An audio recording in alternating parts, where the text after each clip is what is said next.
दोस्तों, जनगणना में सबसे ज़्यादा गलती कहाँ होती है? भवन नंबर और जनगणना मकान देने में। क्योंकि ये काम आपको एक बार नहीं 2 बार करना होगा। 2 बार कैसे? एक फील्ड में जाकर और एक एचओले ऐप में।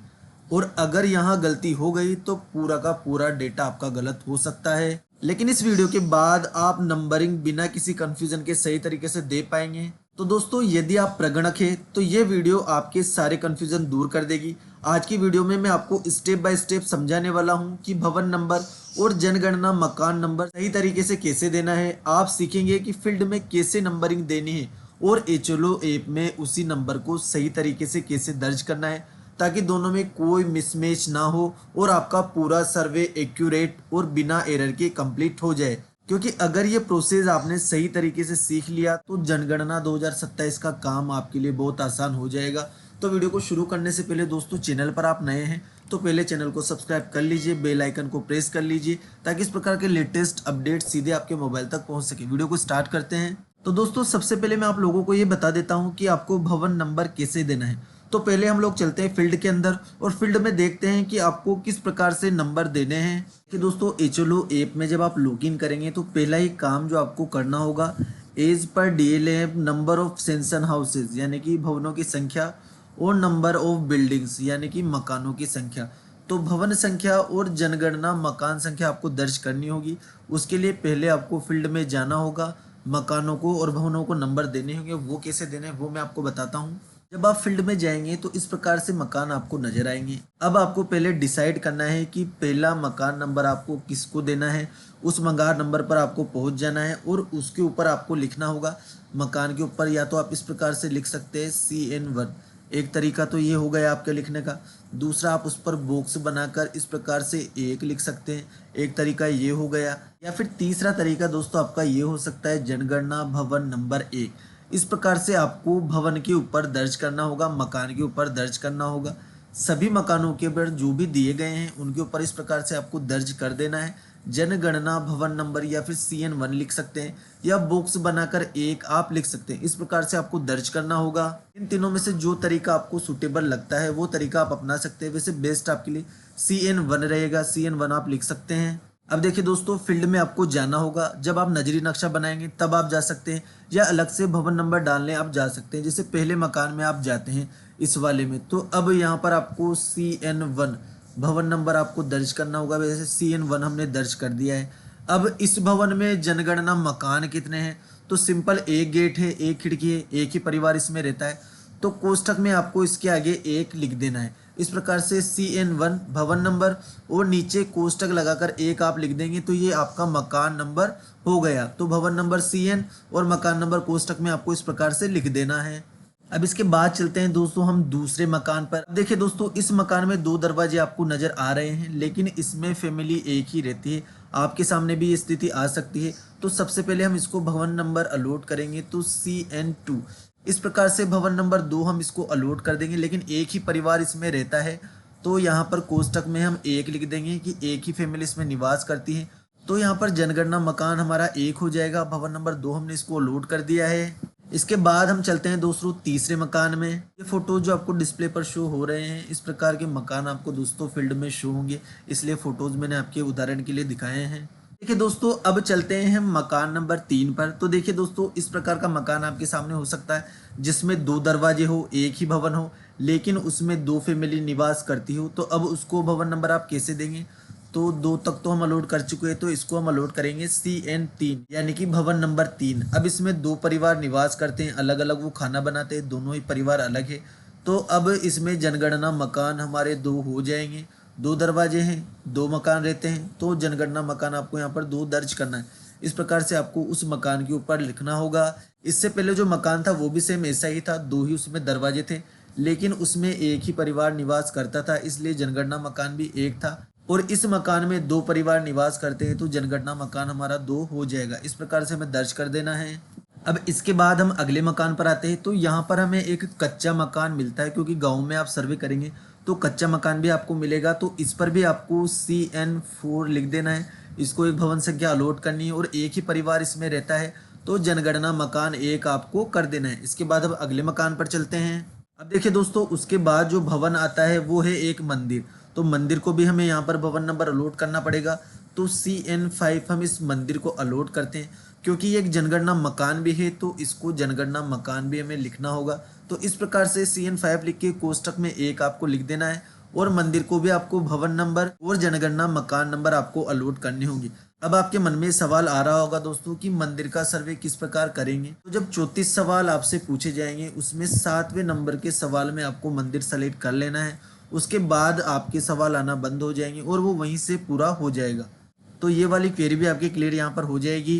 देखिए दोस्तों, अगले मकान पर हम चलते हैं। इसके बाद जो हमारा मकान है उस पर ताला लगा हुआ है, लोक है। मंदिर के बाद जो भवन आया है वो लोक है। इस प्रकार के मकान या इस प्रकार की सिचुएशन आपके सामने भी फील्ड में आएगी। तो HLO ऐप में आपको लोक का ऑप्शन भी दिया गया है, उस वाले ऑप्शन को आप सेलेक्ट करेंगे तो आपके आगे के सारे सवाल हट जाएंगे। डायरेक्ट मोबाइल नंबर का ऑप्शन एक्टिव हो जाएगा। तो इसको भी दोस्तों आपको यहाँ पर भवन नंबर अलॉट करना होगा CN6 करके। और क्योंकि इसमें एक फैमिली निवास करती है, एक दरवाजा, एक ही परिवार रहता है, तो जनगणना मकान नंबर 1 आपको यहाँ पर दर्ज करना है। अब इसके बाद हम आगे चलते हैं। तो आगे हमारे सामने आ जाती है यहाँ पर स्कूल की बिल्डिंग। अब स्कूल की बिल्डिंग को भी आपको भवन नंबर अलॉट करना होगा। तो CN7 लिखकर आपको स्कूल की बिल्डिंग को भवन नंबर देना है, और एक जनगणना मकान भी आपको इसको अलॉट करना होगा। तो इस प्रकार से स्कूल पर भी आपको भवन नंबर और जनगणना मकान लिख देना है। ये सर्वे आपको या तो नजरी नक्शा बनाने के दौरान कर लेना है या फिर फील्ड में जाना है। सभी को मकान नंबर और भवन नंबर अलॉट करने हैं। आप HLO ऐप में जब कार्य करेंगे तो आपको कोई प्रॉब्लम नहीं आएगी दोस्तों। अब इसके बाद आता है दोस्तों हमारा अगला पंचायत भवन। सर्वे के दौरान स्कूल के बाद पंचायत भवन डायरेक्ट आ जाता है। इस प्रकार की सिचुएशन आपके सामने भी होगी दोस्तों। एक लाइन से आप सर्वे कर रहे हैं तो इसको भी आपको भवन नंबर अलॉट करना है। CN8 आपको इसको दे देना है, क्योंकि ये एक जनगणना मकान भी है। तो यहाँ पर 1 नंबर भी आपको कोष्टक में अलॉट कर देना है। उसके बाद अगले मकान पर हम चलते हैं। अब देखिए दोस्तों, इस वाले भवन को आप अच्छे से समझ लीजिए। इसमें आपको देखिए 1 दरवाजा, 2 दरवाजा, 3 दरवाजा, यानी कि 3 भवन यहाँ पर बने हुए हैं। तो आपको यहाँ पर तीनों को अलग अलग भवन नंबर देने होंगे। जैसे पहले को हमने CN9 दे दिया, दूसरे को हमें CN10 देना होगा, और तीसरे को हमें CN11 देना होगा। और क्योंकि ये एक एक जनगणना मकान भी है तो कोष्टक में इनके नीचे एक एक जनगणना मकान भी हमें लिखना होगा। इस प्रकार आपको भवन संख्या और मकान नंबर इनको अलॉट करने हैं। अब देखिए दोस्तों, इस वाले मकान को आप देखिए, अगला जो आता है इसके ऊपर एक बिल्डिंग और बनी हुई है, लेकिन एक ही फैमिली इसमें निवास करती है। तो इस वाले मकान को हम देंगे भवन नंबर 13। और क्योंकि एक ही फैमिली इसमें निवास करती है तो जनगणना मकान नंबर 1 हो जाएगा। अब इसके पास देखिए दोस्तों, एक बिल्डिंग तो ये हो जाती है, दूसरी बिल्डिंग ये हो जाती है, और तीसरी बिल्डिंग ये हो जाती है। 3 मंजिला ये इमारत है, लेकिन इसमें तीनों में अलग अलग फैमिली निवास करती है। तीनों अलग अलग खाना बनाते हैं, तीनों की सीढ़ियां भी अलग अलग बनी हुई है, अलग रास्ते हैं। तो भवन तो ये एक ही रहेगा, लेकिन जनगणना मकान आपके यहाँ पर 3 हो जाएंगे। तो जनगणना भवन नंबर हम इसको देते हैं 14, लेकिन कोष्टक में आपको यहाँ पर जनगणना मकान 3 लिखने होंगे, क्योंकि 3 परिवार इसमें निवास करते हैं। तो 3 जनगणना परिवार यहाँ पर हो जाएंगे। अब इसके बाद हम आगे चलते हैं तो देखते हैं कि हमारा जो मकान आया है वो एक फ्लैट है, जिसमें एक के ऊपर एक बिल्डिंग्स बनी हुई है, लेकिन इन सभी फ्लैट्स में अलग अलग परिवार निवास करते हैं। तो अब आप यहाँ पर काउंट करेंगे कि कितनी फैमिली निवास करती है। तो 1 2 3 4 5 6 फैमिली यहाँ पर निवास करती है। तो 14 हमारा यहाँ पर हो गया था। तो CN15 मकान नंबर 15 में इसको अलॉट करेंगे, और कोष्टक में यहाँ पर 6 हम लिख देंगे कि 6 फैमिली इसमें निवास करती है। जनगणना मकान हो गए 6, और भवन नंबर 15 ये हमारा यहाँ पर हो जाता है। अब इसके बाद दोस्तों हम आते हैं अगले मकान पर। अब आप यहाँ पर देखेंगे तो 2 दरवाजे इसमें बने हुए हैं और 2 दरवाजे इसमें बने हुए हैं। बिल्डिंग तो पूरी एक है, भवन तो एक है, लेकिन 4 दरवाजे इसमें बने हुए हैं। 2 परिवार इसमें निवास करते हैं। एक परिवार का ये मकान है, एक परिवार का इसका ये मकान है। तो भवन नंबर आपको इसको एक ही अलॉट करना है। CN16 हम इसको अलॉट कर देते हैं, और मकान संख्या इसमें 2 हो जाएंगे, क्योंकि 2 परिवार निवास करते हैं। तो कोष्टक में आपको 2 यहाँ पर लिख देना है।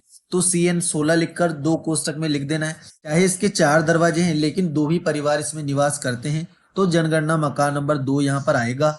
अब इसके बाद दोस्तों इस प्रकार का उदाहरण आपको देखने को मिलेगा। एक ही परिसर में 4 बिल्डिंगें बनी हुई हैं। ये आवास के लिए बना हुआ है, ये किचन है, ये दुकान या ऑफिस हो सकती है, और एक पशुओं को बांधने के लिए बाड़ा जिस पर छत डली हुई है, गेट है, 4 दीवारी हो रखी है, इस प्रकार का बना हुआ है। तो इसको आपको किस प्रकार से मकान नंबर देने हैं। देखिए दोस्तों, ये पूरा एक ही परिसर में बना हुआ है, तो भवन नंबर तो आपको इसको एक ही देना है, यानी कि CN17 आपको इसको दे देना है, एक ही भवन नंबर आएगा। लेकिन अब देखिए दोस्तों, इस आवास के लिए ही किचन का इस्तेमाल हो रहा है, तो ये एक जनगणना मकान हो गया। ये ऑफिस या दुकान बनी हुई है, तो इसको आपको अलग से जनगणना मकान देना होगा। पशुशाला है, पशुओं को बांधने के लिए कमरा बना हुआ है, या कुछ चार दीवारी बनी हुई है, तो इसको आपको अलग से मकान नंबर देना होगा। तो कुल मिलाकर यहाँ पर 3 मकान नंबर हो जाते हैं। तो जनगणना मकान संख्या हो गई 3 और भवन संख्या आपकी हो गई 17। इस प्रकार के उदाहरण भी आपको फील्ड में देखने को मिलेंगे, तो आपको बिल्कुल कंफ्यूज नहीं होना है। सबको अलग अलग जनगणना मकान आपको इस प्रकार से अलॉट करने हैं। अब हमारा अगला जो मकान आता है, देखिए दोस्तों, एक परिसर पूरा बना हुआ है, इसमें एक मकान यहाँ पर बना हुआ है और एक कमरा अलग से बना हुआ है नौकर के लिए। अब ऐसी स्थिति में भवन नंबर तो आप 1 अलॉट कर देंगे, क्योंकि एक ही चार दीवारी में बना हुआ है, तो भवन नंबर हमने 18 अलॉट कर दिया है। अब सिचुएशन ये आती है कि नौकर यदि इसी परिवार के साथ खाना खाता है, अलग से खाना नहीं बनाता है, देन ये पूरा एक जनगणना मकान होगा। और दूसरी सिचुएशन में नौकर अपना खाना अलग बनाता है, तो अलग मकान नंबर आपको नौकर को भी अलॉट करना होगा। तो 2 जनगणना मकान आपके यहाँ पर हो जाएंगे। और साथ में ही खाना पकाता है, घर का काम संभालता है, तो एक जनगणना मकान नंबर आपको अलॉट करना है। तो दोस्तों, इस प्रकार से सभी भवनों को और मकानों को आपको नंबर अलॉट करने हैं। अब उसके बाद HLO ऐप पर हम किस प्रकार इसको दर्ज करेंगे, वो प्रोसेस मैं आपको बता देता हूँ। देखिए दोस्तों, जैसे HLO ऐप को आप ओपन करेंगे, इस प्रकार की जानकारी आपको वहां पर मिलेगी। उसके बाद नजरी नक्शे के अनुसार भवनों की अपेक्षित संख्या आपको यहाँ पर दर्ज करनी है। तो अपेक्षित संख्या आपको यहाँ पर दर्ज ना करके एक्यूरेट ही संख्या आपको यहाँ पर दर्ज करनी है। अनुमानित संख्या आप भरेंगे तो जनगणना आपकी सही नहीं हो पाएगी। इसलिए दोस्तों, जब आपने सभी मकानों को और भवनों को मकान नंबर अलॉट कर दिए है, काउंटिंग आपने कर ली है, तो एक्यूरेट भवनों की संख्या आपको यहाँ पर दर्ज कर देनी है कि 50 हुए हैं, 60 हुए हैं, जितने भी भवन आपके अलॉट हुए हैं वो संख्या आपको यहाँ पर दर्ज करनी है। इसी प्रकार से जनगणना मकानों की अपेक्षित संख्या, यहाँ पर भी अनुमानित संख्या पूछी जा रही है, लेकिन एक्यूरेट संख्या जो आपने सर्वे के दौरान अलॉट की है, नजरी नक्शा जब आप बना रहे थे तब आपने अलॉट की, वो ही मकानों की एक्यूरेट संख्या आपको यहाँ पर दर्ज कर देनी है। इससे होगा ये दोस्तों, जितने भी भवन और मकान आपने अलॉट किए हैं, जब HLO ऐप के माध्यम से आप सर्वे करने जाएंगे तो कोई कंफ्यूजन आपको नहीं होगा। एक के बाद एक आप भवन संख्या और जनगणना मकान अलॉट करते जाएंगे। कोई भी प्रॉब्लम आपको HLO ऐप पर जब आप जनगणना करेंगे तो नहीं आएगी, क्योंकि सबसे ज्यादा प्रॉब्लम जनगणना भवन और मकान अलॉट करने में ही आती है। बहुत सी बार मकान नंबर में कंफ्यूजन हो जाता है, भवन नंबर में कंफ्यूजन हो जाता है, दूसरे मकान को ही सेम मकान नंबर और सेम जनगणना भवन नंबर अलॉट कर देते हैं, जिससे हमारे सामने बहुत बड़ी समस्या खड़ी हो जाती है। इसके बाद अगला ऑप्शन हमारे सामने आता है लाइन क्रमांक, यहाँ पर हमारी लिखी हुई है भवन नंबर दर्ज करें या चुने। तो जिस मकान पर आप जा रहे हैं, जैसे इस मकान पर आप गए हैं, इस भवन नंबर को आपने CN1 दिया था, तो भवन नंबर 1 ही आपको इसको अलॉट कर देना है। भवन नंबर दर्ज करें में CN1 आपको इसको लिख देना है। इसके बाद नीचे आप देखेंगे तो जनगणना मकान नंबर का ऑप्शन दिया गया है। अब दोहराए और नया, 2 ऑप्शन यहाँ पर दिए गए हैं। तो सबसे पहले आपको नया पर क्लिक करना है। जैसे आप नया पर क्लिक करेंगे, देख लीजिए 001 इस प्रकार से मकान नंबर अलॉट हो जाएगा। फिर उसके बाद दूसरे भवन पर जाएंगे तो इसी प्रकार से आपको CN2 दर्ज करना है और नया पर आपको क्लिक करना है, तो 002 यहाँ पर अलॉट हो जाएगा। फिर इसी प्रकार से 003 अलॉट हो जाएगा। भवन नंबर सेम आता है, तो दोहराए वाले बटन पर क्लिक करके सेम भवन नंबर आप दे सकते हैं। मकान नंबर अलॉट करने के लिए फिर से आपको नए वाले ऑप्शन पर क्लिक करना है, तो अगला मकान नंबर वो अलॉट कर देगा। इस प्रकार 1 बाय 1 आपको भवन नंबर और मकान नंबर अलॉट करते हुए चलना है। दोस्तों, जो मंदिर है, मंदिर को भी आपको मकान नंबर अलॉट करना है। 007 इसको अलॉट कर दे। उसके बाद जो बंद भवन था वो हमारा आ जाता है, तो इसको भी आपको भवन नंबर जो आपने इस पर पहले दर्ज किया था वही अलॉट करके नया पर क्लिक करके नया मकान दे देना है। इसी प्रकार से स्कूल को देना है, पंचायत भवन को देना है।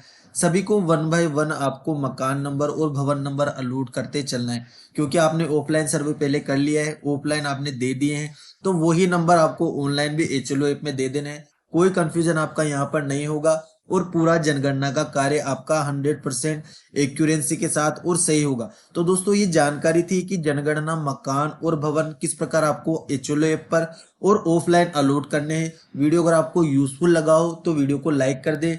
अगली अपडेट के लिए चैनल को सब्सक्राइब जरूर कर ले। कोई क्वेरी यदि आपकी रहती है तो कमेंट बॉक्स में मुझे जरूर बताएं। Thank you.